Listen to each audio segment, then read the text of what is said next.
The day everything changed began with ordinary sunlight spilling across a cracked sidewalk, the kind of light that makes even tired cities look forgiving. I had stepped out of my routine for a simple reason that morning, never imagining that a small act of help would bend the direction of my life. By the time the sun reached its highest point, I would be standing in the middle of a question so heavy it felt like it could tilt the earth itself, a question about love, age, courage, and whether kindness could rewrite what people believe is possible.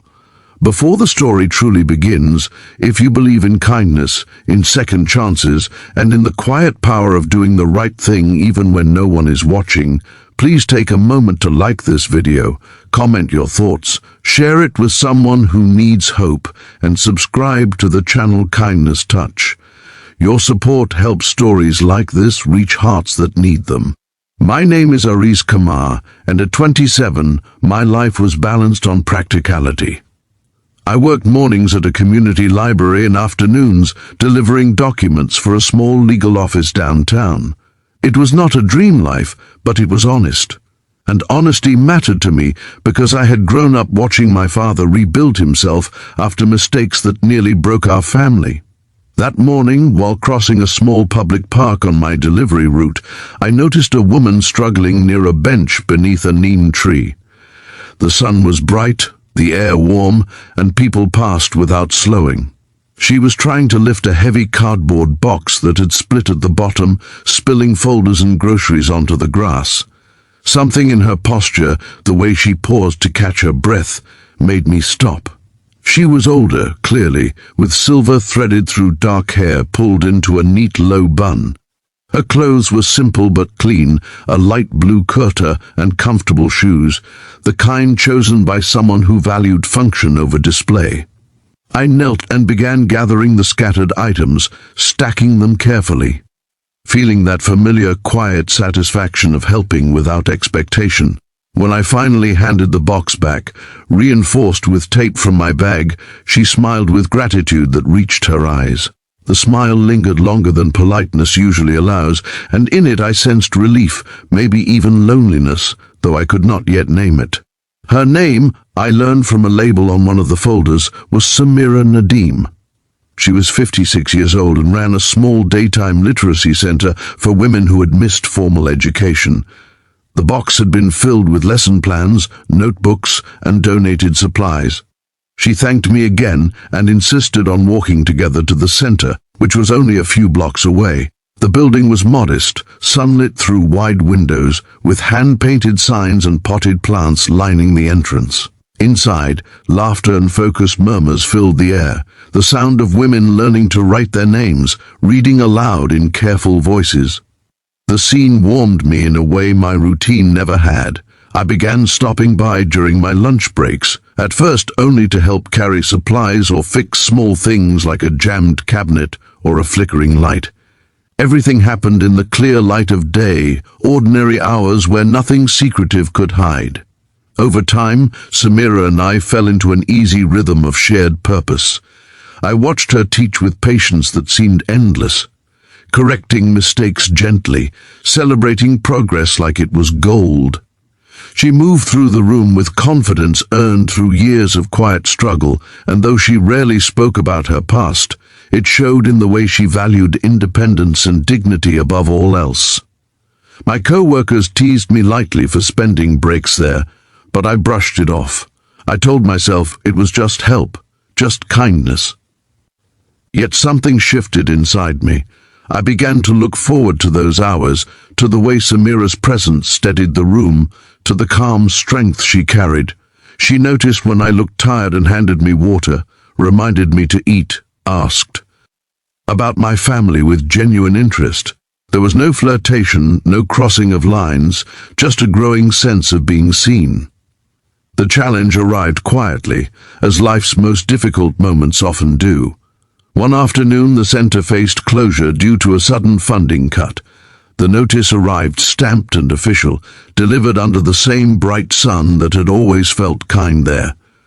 Samira held the paper with hands that did not shake, but I could see the weight settle into her shoulders. This place was not just a job, it was her life's work. built after a marriage that had ended painfully years earlier, after raising children who now lived far away with lives of their own. Losing the center felt like losing proof that her sacrifices had meant something. I offered to help however I could, organizing a small daytime fundraiser, reaching out to local businesses, using every connection I had.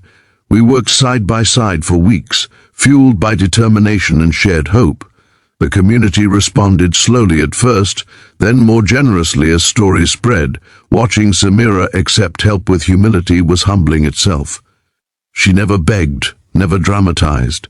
She simply told the truth about why education mattered, and people listened. During that time, something unspoken grew between us, an awareness neither of us named. It was not romantic in the way movies portray, not sparks and stolen glances, but a deepening bond formed through effort and trust. Still, I wrestled with confusion. Society has rules it enforces without mercy, especially about age and love. I told myself my feelings were admiration, respect, nothing more. I was young, with a future still unwritten. She was established, weathered, twice my age. The gap felt like a wall I could not see past. The fundraiser succeeded, saving the center for another year. On the afternoon, the final donations were counted. Sunlight streamed through the windows brighter than ever. The women clapped and hugged, joy filling the room. Later, when everyone had left, Samira and I sat in the quiet aftermath, surrounded by stacked chairs and the smell of fresh tea. The air felt different, heavier with everything we had not said. That was when she asked the question that would echo through my mind for months, a question framed not as a demand but as an honest wonder about possibility, about whether a man could imagine a life with a woman so much older, whether companionship could outweigh numbers written on paper.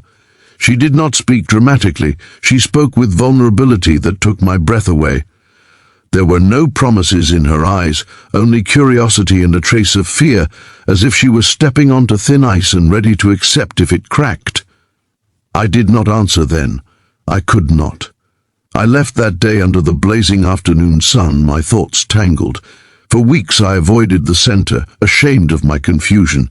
I tried to return to routine, but everything felt muted. Friends suggested I meet someone my age. My mother hinted gently at marriage prospects, yet every suggestion felt hollow compared to the quiet strength I had known. The struggle inside me became unbearable. I realized I was afraid not of judgment, but of courage. Loving someone like Samira would mean choosing depth over approval, partnership over comfort. It would mean facing whispers, stares, assumptions. It would mean acknowledging that love does not follow schedules or symmetry. One clear morning after a sleepless night, I walked back to the center. The sight of Samira teaching again, sunlight catching the silver in her hair, grounded me. I did not need grand speeches or guarantees. I only needed honesty. I told her that the question had frightened me because it mattered, because she mattered. I told her I could not promise ease, but I could promise effort, respect, and a willingness to grow together. Her relief was quiet, her smile soft, and in that moment, I understood that love does not erase difference, it chooses to carry it. Life did not become magically simple. There were difficult conversations, raised eyebrows, moments of doubt, but there were also mornings filled with purpose, afternoons spent building something meaningful, evenings where companionship felt like home. We learned each other's rhythms in the daylight, walking side by side through markets, planning lessons, supporting causes that mattered. The age gap became less a barrier and more a reminder that time teaches different lessons to different hearts. As this story comes close to its end, I ask you if it has touched your heart, if it has challenged what you thought you knew about love and kindness. Please show your support by liking this video, sharing it with someone who needs hope, and staying connected with Kindness Touch.